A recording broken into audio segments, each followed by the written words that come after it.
Well, Vincent, it's nice work if you can get it. Daniel Vasella, the chairman of Novartis, will shortly be leaving with a very large payoff. Well, what's he getting, and is he worth it? Well, he's getting up to 72 million Swiss francs over the next 6 years.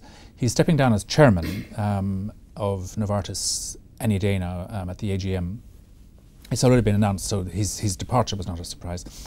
But I think he has sparked a bit of controversy in Switzerland, in particular, by agreeing this, I guess you could call it a golden handcuff with Novartis. 72 million Swiss francs over 6 years to stay with Novartis as an advisor, etc., and not to engage in any competitive practices against Novartis.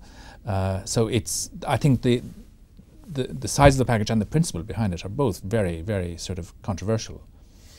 Do you think he would be in demand for competitors of Novartis, as he seems to have been doing a good job? I would have thought so. I mean, he's very experienced, very well known, very high profile pharmaceutical executive. He is probably the best known European pharmaceutical executive over the last 25 years. He created Novartis from the merger of Sandoz and Ciba-Geigy. He knows an awful lot about the industry, about how it works, how it should work. And I would have thought that as an advisor to startups and entrepreneurs, he would have been in great demand. But he seems to have denied himself that opportunity.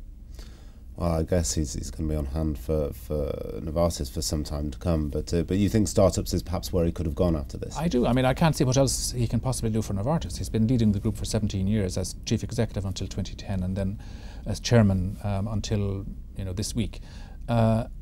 He has given Novartis his entire life and career. I think it's a great pity that they have decided that they need to sort of gag him, if you like, for the next 6 years. I think it's a great pity that they offered that they think they need to do that, and it's a great pity that he has agreed to it. And looking back, how do you think shareholders will view his time at the top of Novartis? Do you think this will dilute the sense of what he might have achieved at the company?